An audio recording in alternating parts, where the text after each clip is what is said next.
ठंडा सामी चित्तियार एक जमींदार थे। लोग उन्हें राजा साहब कहकर पुकारते थे। वे अपनी सज्जनता के लिए प्रसिद्ध थे। दूर दूर तक उनकी समृद्धि की चर्चा होती थी। राजा साहब ने अपने इकलौते बेटे शंकरन को बड़े लाड़ प्यार से पाला था। उसे उच्च शिक्षा पाने के लिए इंग्लैंड भेजा। शंकरन पढ़ाई पूरी करके भारत आया और जल्द ही सरकारी अधिकारी बन गया। राजा साहब के घर मुतांदी नाम का रसोइया वर्षों से काम कर रहा था। वह बहुत मेहनती था। कहने को तो वह रसोइया था, पर रसोई घर के अलावा घर का सारा काम भी उसी के जिम्मे था। घर के कामों में वह दिन रात बड़े जतन से लगा रहता था। राजा साहब उसका बहुत आदर करते थे। यही कारण था कि घर के लोग मुतांदी से नौकर की तरह व्यवहार नहीं करते थे। शंकरन ने जब से होश संभाला तब से मुतांदी को देखा था। उसे यह बात याद नहीं थी कि कभी उसने मुतांदी की बात न मानी हो। मुतांदी ने भी सारा जीवन राजा साहब की सेवा में बिता दिया। राजा साहब की सेवा करना ही वह अपना सर्वोपरि धर्म मानता था। उसका अपना घर, अपनी संतान कुछ भी ना था। यहाँ तक कि उसे कभी इनकी जरूरत भी महसूस नहीं हुई। मुतांदी ने शंकरन को अपने कंधों पर बैठाकर गांव भर में घुमाया था।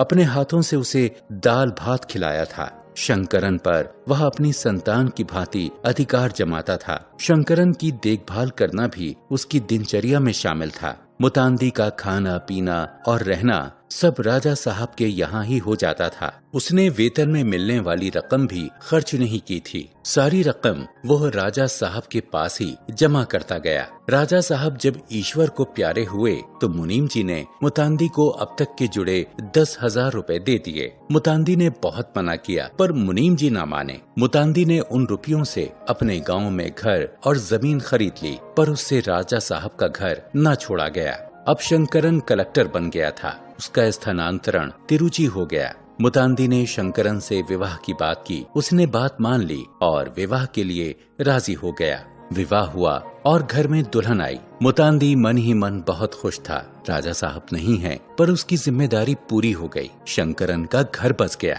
एक शाम शंकरन ने कहा, चाचा अब मेरी छुट्टियां समाप्त होने वाली हैं। अब मुझे तिरुचि जाना होगा। आप भी साथ चलिए। आपके बिना घर को कौन संभालेगा? और हाँ, अब से आपका वेतन 40 रुपए हुआ। नहीं बेटा, मैं भला इतने रुपयों का क्या करूँगा? कहते कहते मुतांदी की आंखें भर आईं। शंकरन की पत्नी राधा को यह बात बिल्कुल पसंद न आई। वह बोली, इसमें वेतन बढ़ाने की क्या बात है? हम दो ही तो लोग हैं। घर का काम थोड़ी ही बढ़ गया है जो। उसने बात पूरी भी ना की थी कि शंकरन का चेहरा तमतमा गया। वह चीखा, तुम चुप रहो। बात आई गई हो गई। तिरुचि पहुंचने पर भी राधा ने यह बात कई बार उठाई, पर शंकरन ने इस बात पर ध्यान ना दिया।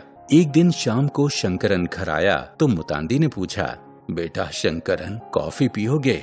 हाँ चाचा, शंकरन ने कहा। मुतांदी अंदर कॉफी बनाने गया तो राधा बोली, आप इतने बड़े कलेक्टर और यह आपका मामूली नौकर आपको नाम से बुलाता है। कोई सुनेगा तो भला क्या कहेगा? और एक आप है कि इसे दिन भर चाचा चाचा कहते रहते हैं। भला मालिक और नौकर में कोई अंतर है भी या नहीं?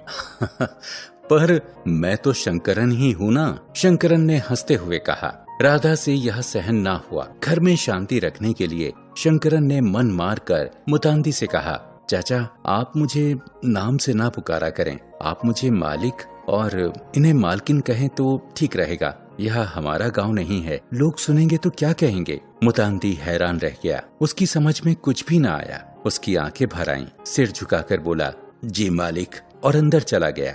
इतने से भी राधा को चैन न आया। वह रोज कोई ना कोई बहाना बनाकर मुतांदी को झिड़क देती। शंकरन ने दिन प्रतिदिन की किचकिच से तंग आकर एक दिन मुतांदी से कह ही दिया, चाचा अब आप बूढ़े हो गए हैं, आपको आराम की जरूरत है।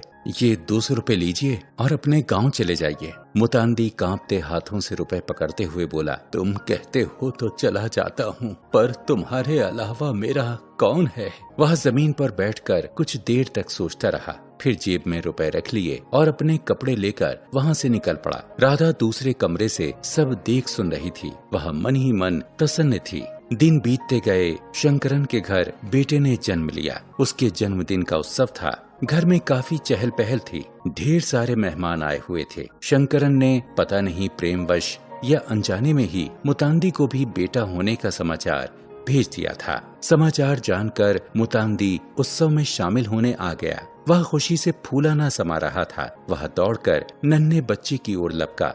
अरे ये तो राजा साहब आ गए, वैसा ही चेहरा, वैसे ही नाक नक्श। मुतांदी ने बालक का माथा चूम लिया। उसके हाथ में सोने के 2 कड़े थे। वह राधा से बोला, बहू ये मेरे पोते के लिए हैं, इन्हें इसे पहना देना। यह कहते कहते मुतांदी ने कड़े राधा के हाथ में पकड़ाए और बाहर की ओर निकल पड़ा। राधा कुछ बोल न सकी। उसकी आंखें भर आईं, मानो अपनी करनी पर पछता रही हो। तभी मुतांदी को शंकरन सामने से आता दिखाई दिया। मेरा बेटा कहकर मुतांदी शंकरन से लिपट गया। उसकी आंखों से आंसू बह रहे थे। शंकरन कुछ कहना चाहता था पर उसका गला भर आया। वह कुछ बोल न सका। मुतांदी बोला, बेटा चलूं, नए मालिक से 2 दिन की छुट्टी लेकर आया था, अब चलता हूँ, रेलगाड़ी पकड़नी है। मुतांदी चल दिया। तभी राधा दौड़ी हुई आई और ऊंची आवाज में बोली, अरे अरे चाचा को रोकिए ना, अभी तो उन्होंने कुछ खाया भी नहीं। चाचा चाचा रुकिए ना। शंकरन ने आवाज दी। मुतांदी के बढ़ते कदम